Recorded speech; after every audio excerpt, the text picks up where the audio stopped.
Ryan, man. Heck yeah. Start from the top, man. Where you from? Oh, boy. Originally from Sugar Creek, Ohio. Really? Amish country. Yeah, like 30 minutes down the road. It's not where I was born, but like my family moved around forever. I moved there from Oklahoma City when I was like 6 years old. So that's what I considered home. You moved from Sugar Creek to Oklahoma City? No, Oklahoma City to Sugar Creek. So, Okay. and then I stayed there until I graduated high school. And then I was like, remember when we lived in the city? That was cool. So me and like 4 friends moved to Seattle together. It was like real world, but our version of it, you know? So, You know how we ask our guests usually what was it like growing up, but you said Amish country, Yeah. so like, What was it like growing up in Amish? I was about to say he kind of answered the question. yeah, I mean, it was cool, but it was just like, yeah, it was such a small town, man. Everybody knew everything about me. Like my dad was on the school board. Everybody, you know, I would like not tell him I got a detention for probably sleeping in class or something like that. And everybody I wasn't knew like a about bad it. kid, but I'd get home and I thought I was like, you know, like I signed for him, like signed for my parents. Yeah, they know I'm in detention. Get home, he's like, the principal told me you were in detention today. I'm like, Yeah. what? Come on. Really? Already? Yeah. Like I just got home, man. Yeah, so I mean, it was fine. I mean, you could do, you know, we lived on a lot of land and had woods and, you know, actually at the deli, we still use the butcher that like is right below my childhood home. So I still That's go and dope. see it all the time. And they're great people and they make amazing smoked turkey and smoked ham. So that's why I use them. But it's crazy. I've known them for like most of my life now. So growing up there, like you really learned how like to obviously work hard, like use your hands. Yeah. Oh, yeah. I started working at the age of like 13. I would go work on farms, and then my friend's dad had a trucking company, and so they would do milk hauling. So I would have to get in those little tanks and clean them out. You hear that, Gen Z?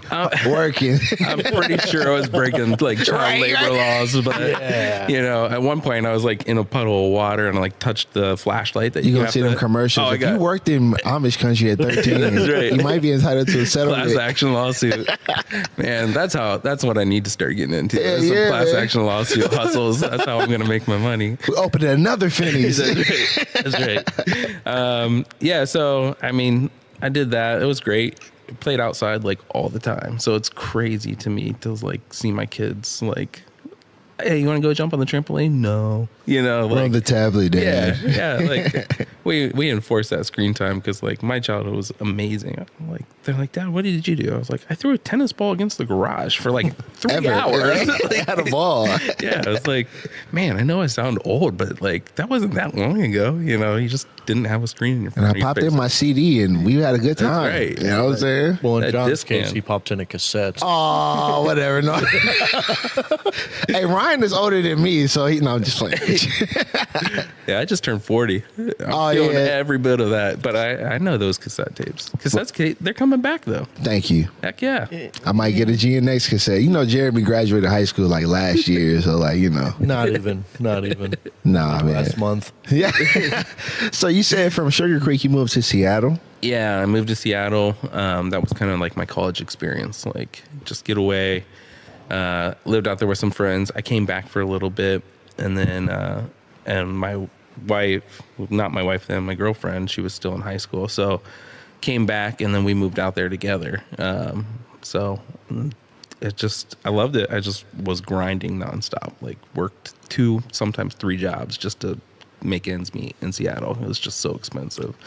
So, and then both times that I moved out there, like someone close to me passed away as I was like moving out there. So I was like, you know, I love the city, but I was like, man, every time I come out here, someone dies, you know, like, so I kind of went through a little dark phase. And so kind of came closer to family, closer to home. But then, eventually right after my wife and I got married, we ended up moving down to Nashville, Tennessee. And that was amazing. Beautiful, beautiful city, cool things happening. And then it just like started taking off and going crazy too, getting expensive also. And then, but we thought we'd live there forever. We had amazing friends and a community down there. And then we found out we were going to be parents, and we were like, we don't know how to do this. Let's go close to our families, you know. You can't like, do this in Nashville. Yeah, that's right. So, you know, but moved back back to the area. Originally was going to open a restaurant back kind of down in my hometown area. And we just happened to be living in Canton because I didn't want to like go back to like too slow of a life, you know? And all of a sudden I was like walking around downtown one day and I was like, you know, this sandwich shop idea, there's nothing like it down here right now, you know, and there's a lot of people that work down here and there's cars everywhere, you know, like, Yeah. And so I kind of started exploring this, and we told our realtor who was looking for properties down in like Dover, New Philadelphia area. And I was like, hey, can you get us like some commercial properties up here in Canton?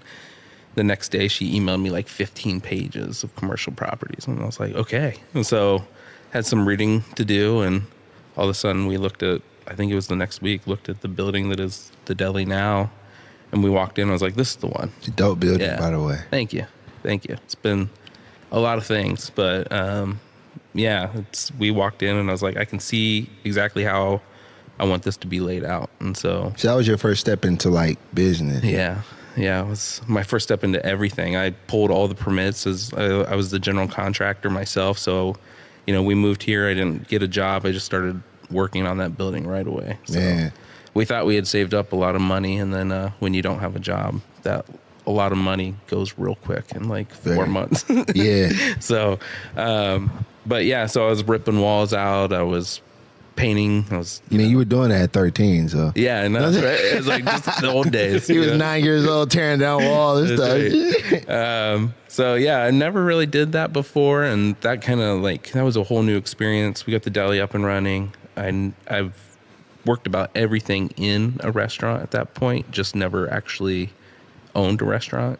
But so at that point I was like, all right, I want to try my hand at ownership, and I liked it. It was fun.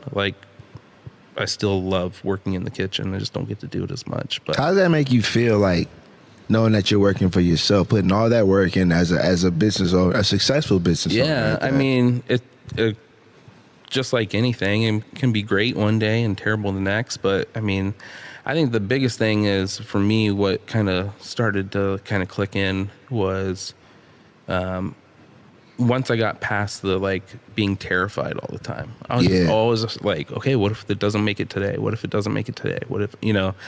And eventually, finally, just kind of stepped back and I was like, you know what? If it doesn't make it, that's not where that's just a new starting point in my story. That's not the end of my story. 100%. And so, you know, for me to kind of just let go of the things I couldn't control and just know that it was part of a process, it became a lot more freeing for me to actually enjoy being an owner then, you know, and like that the decisions I'm making not just for right now, and I'm not making them because I'm scared. I'm making them because I want to see something better happen down the road. So that was kind of our first foray, was the deli.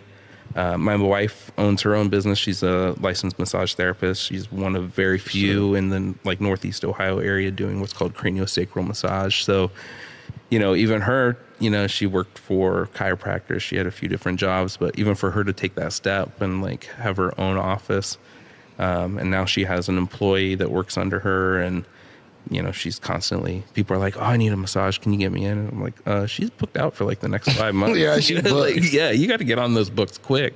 But I think it's just a testament to really believing in what you do and believing in like where you're trying to go, you know? So for us, we believe in Canton. We believe in like what's happening here and that there's great people that are doing really good things. So we kind of started buying more properties because we don't want to see just buildings sit around empty. So if we can get people in, so through that, you know, we were able to buy the building that Walkie Talkie's in. And what was really cool about that was during COVID, we were like, hey, it's really benefited our business to own our building. So if you want to buy your building, we'll sell it to you. Like, we don't need to be a landlord forever. That's dumb. That's for the birds. If it helps you, then by all means buy it, you know?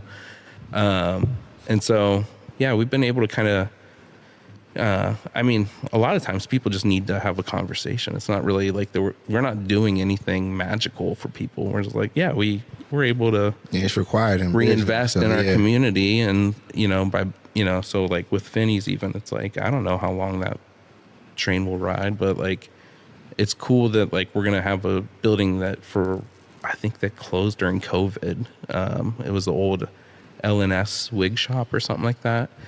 And, you know, that whole block of Market from 4th to 5th has kind of been boarded up and quiet for a long time. Yeah, it's been quiet for a minute. Between that, the Dollar Respect building, and now, you know, they're actively working on the Dollar Respect building, trying to make that something again.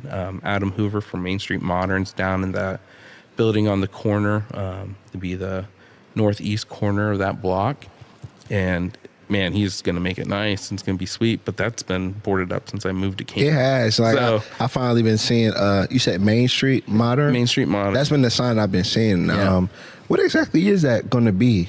Because I don't know. Well, so Adam Hoover owns Main Street Modern, and it's Okay. like all the, they're down, I don't know the name of the street, but they have a giant warehouse and they do all the like furniture. So, okay. Okay. dude, Adam's insane. He has people from everywhere coming to check this place out. So, you know, like I would get customers at the deli like, oh yeah, we're in from upstate New York. We had to pick up a couch.